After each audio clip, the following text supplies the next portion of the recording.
Hey guys, it's Zach the movie fan. Um, I'm doing. I just wanted to do a little quick video. Um, Most because I promised you guys I would do a video this week, and um, and this is a movie I would legit want to talk about. But yeah, I'm a bit late to the party on this, but as a huge fan of this series, I wanted to do a video on it. So that said, let's talk about let's talk about the newest installment in the Predator franchise, Predator, Killer of Killers. Predator, Killer of Killers is the most recent entry in the Predator franchise. Before I get into this film, I should probably give my thoughts on all the Predator movies before it, including the Alien vs. Predator movies. So I'm going to try and rapid fire through it as quick as I can. Here we go. The original Predator. It's an absolute classic, one of the best action movies of all time. All the characters are incredibly likable. It's iconic as hell. What else can I say about it? It's goddamn Predator. There's a reason why we're still quoting the lines and still watching it with joy to this day. If you're a fan of action films and you haven't seen the original Predator, you're doing yourself a huge disservice. Predator 2. I really enjoy this one as well. It's a shame that this movie gets shit on a lot by critics. It's definitely not as good as the first film, but Danny Glover's character is incredibly likable. The cast is really good. I love the cheesy 90s feel of the whole thing. And just the idea of putting the Predator in the city of Los Angeles is such a cool idea that it's kind of a shame that none of the other Predator films would try and do something with that. But okay. Plus, on top of that, Predator 2 also expanded the lore of the Predators a lot more. In fact, if it wasn't for Predator 2, we would not have the next movie we got, Alien vs. Predator. This is probably the most divisive movie in the franchise. In both franchises, honestly, people either like the movie or hate it. I personally like Alien vs. Predator. Okay, it's a decent popcorn flick, but I do get why some people don't like it. The characters are pretty bland and forgettable, with the exception of Lance Henriksen back as Bishop, and Alexa. Some of the stuff in the film doesn't really match with either the Predator or the Alien lore. Which granted, the filmmakers have stated that movie's not canon to either franchise, but still, like the way both the Alien and Predators work should still match up a bit. And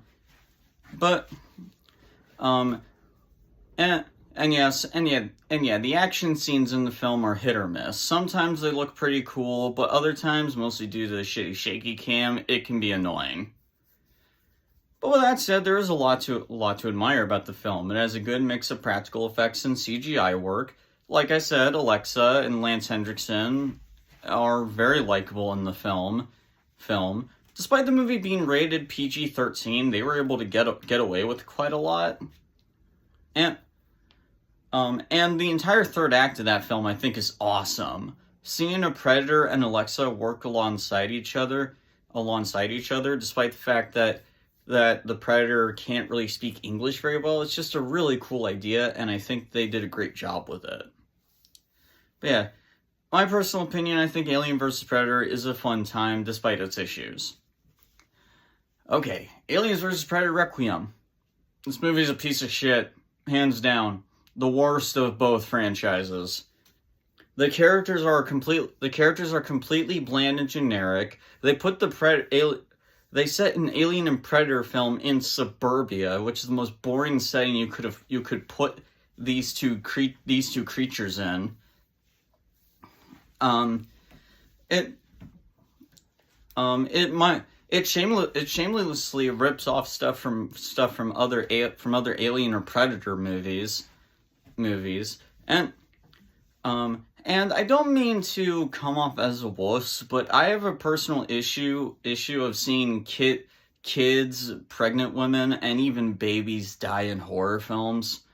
I get it's horror movies, but like, I don't know, it's just not okay with me, man. The way they do it too is so fucking disgusting.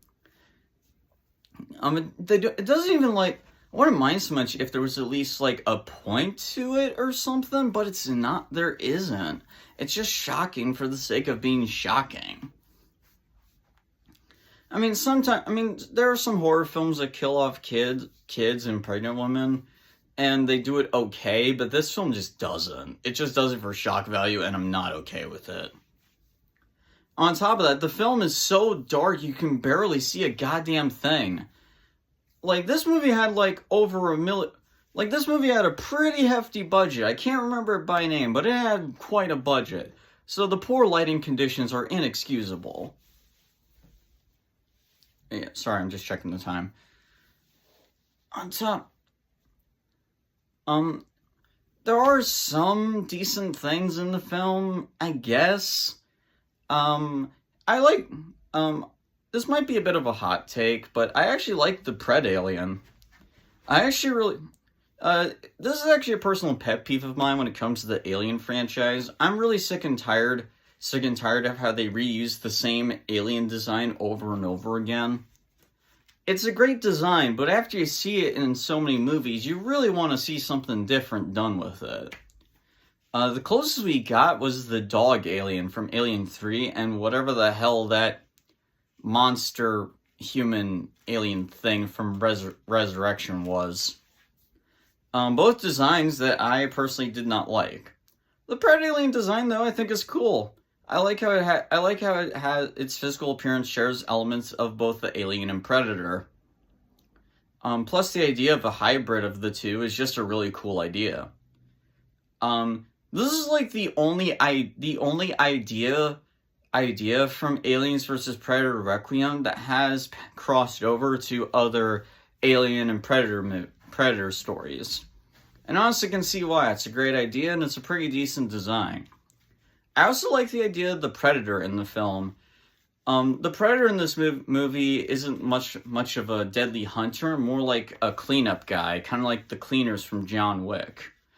Trying his best to hide all evidence of alien equipment. Which is a pretty cool idea for a Predator. But that's really about it. There's nothing else redeeming about Aliens vs. Predator Requiem. And whatever you think about Prometheus and the next Predator film I'm going to talk about, they were much better than this. Speaking of which, Predators. It's a decent, fun time. I like the cast a lot, with the exception of Adrien Brody. No offense to him as an actor, but he does not fit for an action film. I also just really love the concept of the film. 3 predators kidnapping some of the deadliest killers on Earth just to hunt them is a great idea, and it has quite a fun roster as a result. A member of the U.S. military, a death row inmate, a serial killer, a member of the Mexican cartel, even a member of the Japanese Yakuza. It's a really cool roster of characters. And while they're definitely not the most interesting, the fun idea for me anyway is enough to make them interesting. But yeah, The Predator. This is the only Predator movie that I think could compete with Aliens vs. Predator Requiem for the worst film in the Predator franchise. I cannot stand The Predator. It completely fucks up with the lore. None of the characters are likable or interesting. The CGI Predator looks like garbage. The editing is awful. The Predator dogs were stupid, and the reveal that the Predators want to make autistic predators is the dumbest fucking thing. And I can't say that as an autistic person. As an autistic person myself, that is dumb. The Predator is so awful, I might actually do a video on it in the future. Let me know if you guys want to see it. But yeah. And finally we have Prey.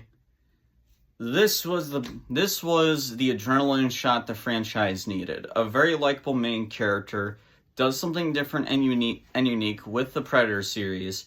Does something that fans wanted, actually. Fans have wanted to see the Predator fight in an older time period for a long time now. There's been fan films already doing. There's been Predator fan films going into it. But this is the first time an official Predator film had done something with that idea, and I think it did it extremely well. Still not as good. It may not be as good as the original, but it definitely is by far the best sequel in the Predator franchise, in my opinion. Okay, now let's talk about this newest film, Predator: Killer of Killers, directed by Dan Trachtenberg, who directed Prey. This is a very interesting entry in the series, as this is the first ever animated Predator film. And it's also the first anthology Predator film. This movie pretty much goes into three different stories and have them all meet and have them all coexist or meet up together in the climax. So in order to, there's going to be a lot to talk about here. So let's break the three stories down. Story 1: The Shield. The Shield takes place in the Viking times, so around 800 BC. We follow a Viking woman named Ursa, who is on a quest for vengeance against a jarl who killed her father. Only for a predator to get caught in the mix. That's pretty much the setup of the Shield story. Next up is the Sword. The Sword takes place in feudal Japan. I could be wrong there. In an old time period in Japan. It focuses on two Japanese brothers and sons of a samurai lord. After one brother succeeded in a duel and became the true apprentice of the samurai lord, the other brother ran off and comes back trained in ninjutsu to get revenge, and a predator gets thrown in the middle of it. The final story, The Bullet, takes place during World War II in 1942. It focuses on a pilot who gets caught in a dogfight with a predator ship. That's pretty much the main plots altogether. All three stories are done very well, all stories are done extremely well. And what really makes a lot of these stories great is that while they're still Predator stories, they share a lot of elements with these cultures' type of storytelling. The Shield story is very reminiscent of Viking stories of vengeance and victory. But also showing the consequences of vengeance. In fact, Dan Trachtenberg said that the Predator for the Shield story his design was actually inspired by Grendel, the monster in the Beowulf story. And then there's the sword story, the one that takes place in ancient Japan. And as you could probably guess, yeah, the sword was my favorite story out of the three. And as for starters, obviously, I'm a huge fan of samurai and ancient Japan in general. I really love Japanese culture and storytelling and all. But that's not the only reason why this one is my favorite. It's also my favorite because the entire story is done with practically no dialogue, just visuals. I love it when something animated does something like this. Because animation can get really creative and do really well with facial expressions, it can do very well with visual storytelling with no dialogue. And that whole story is a great example of that. And again, similar to Ursa's story, it does share elements of Japanese storytelling. And then finally, there's The Bullet. This is definitely not as strong as the other two, but it's still a decent story that does some cool and unique things. The main character of this story is less of a badass and more of an underdog trying to prove himself. And honestly, there's nothing wrong with that. Hell, the main character of Prey was the exact same way. However, the big issue is that the pilot is played more for comic relief compared to the main character of Prey. And as comic relief that I feel is not really needed in a Predator movie anyway. But whatever. He's not annoying or obnoxious or anything, and you do still want to see him succeed in the end. Also, just seeing a Predator fight in a spaceship was just such a cool idea. We've seen the Predator spaceships before, but we've never seen them involved in combat much. So seeing a Predator dogfight with a bunch of World War II pilots is a great idea. And it's a ton of fun.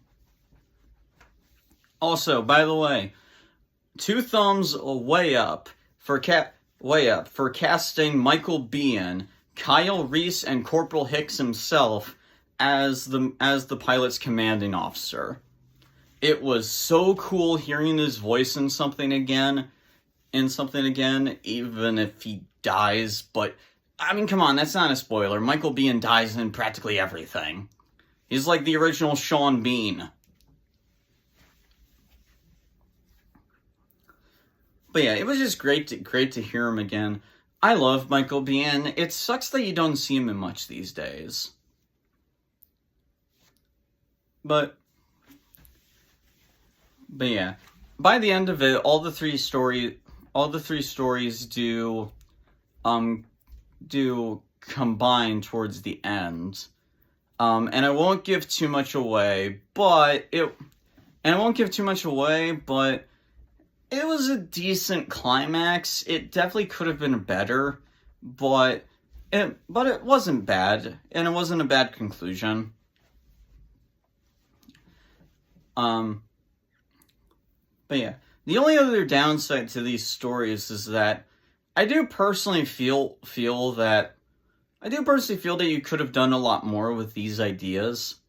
I feel like instead of making this an anthology, each one of these stories should have been given its own film.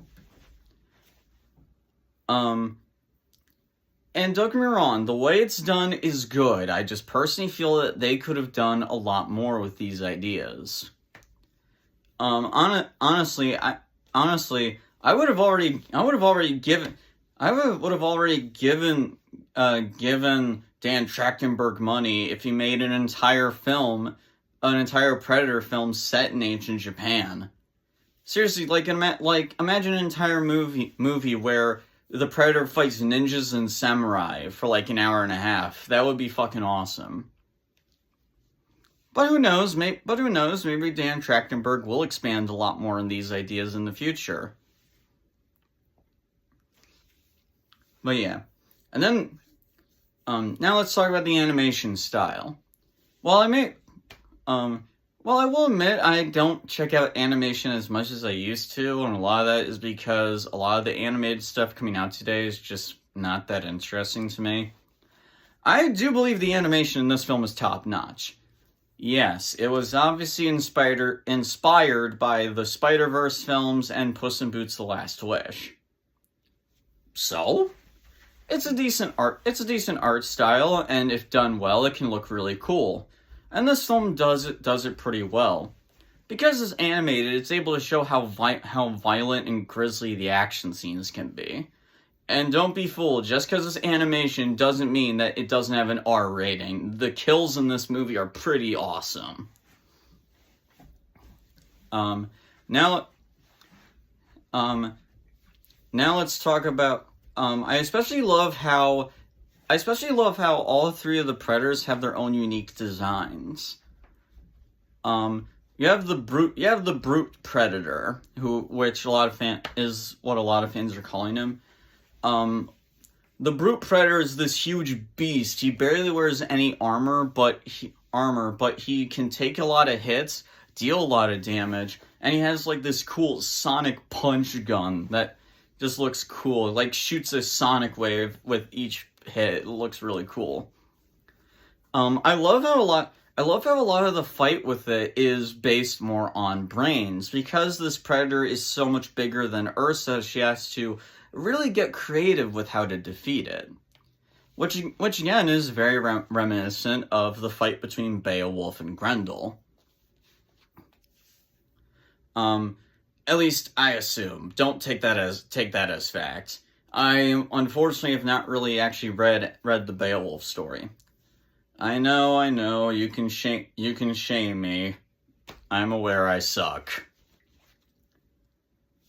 Although I will admit, considering that this story was inspired by Beowulf, I might read the story, or see a decent adaptation, if there is one. The Predator in ancient Japan is, fans are calling it the Ronin Predator, which makes sense. This Predator is a lot more focused on hiding in the shadows, and a lot of his weapons are very ninja-esque. But it still looks alien enough to where you believe that this is alien weaponry. The last Predator looks interesting. It has an eye patch and a gas mask. It actually kind of looks reminiscent of, the TIE Fighter pilots? Maybe that's just me. It's a decent design. It's a decent design, and again, I really do like how this Predator is all about ship combat.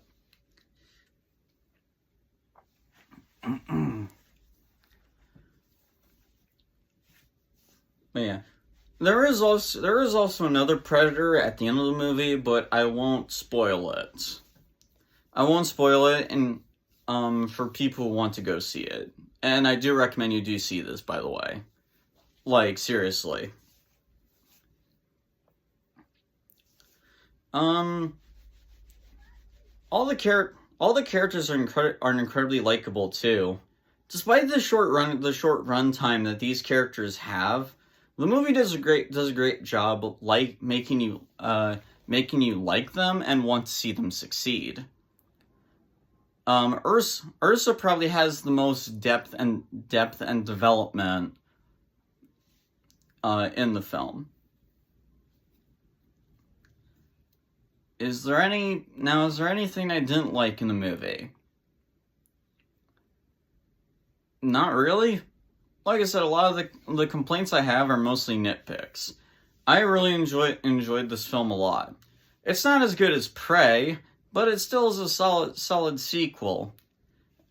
But it still is a solid sequel that advances the ideas of Prey and does deliver a pretty fun time.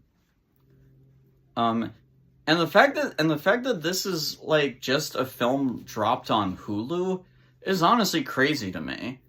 I honestly have no idea why Dan didn't try and convince 20th Century Studios to release this in theaters. Seriously, if you release this in theaters, I do think people would go to see it. I mean, hell, look at it. I mean, hell, hang on. I mean, hell, Alien Romulus was originally going to be released to Hulu, but Fede Alvarez was able to convince them to release it in theaters.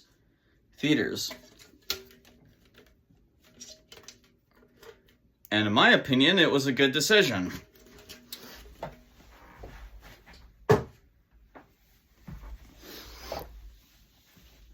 But hey, we are getting a new Predator film coming out in September, I believe, or November. I would have to double check. Predator Badlands, and that film looks pretty promising as well. Overall, Predator and Alien fans seem to be doing pretty well right now. Predator fans are getting Prey, Predator Killers, and a new Predator film, while Alien fans get Alien Romulus and a new Alien TV show that looks promising. It's really quite strange to me, seriously. With all the franchises not doing so well right now, the two that are doing extremely well are the Alien and Predator franchises. It's definitely random, but I'm not complaining. But yeah, like I said, I definitely recommend seeing Predator Killer of Killers. I'm giving it a B+. If you're a Predator fan, I highly recommend seeing this. With that said, what did you guys think of the film? Did you really enjoy it? Did you really enjoy it? Let me know down in the comments below.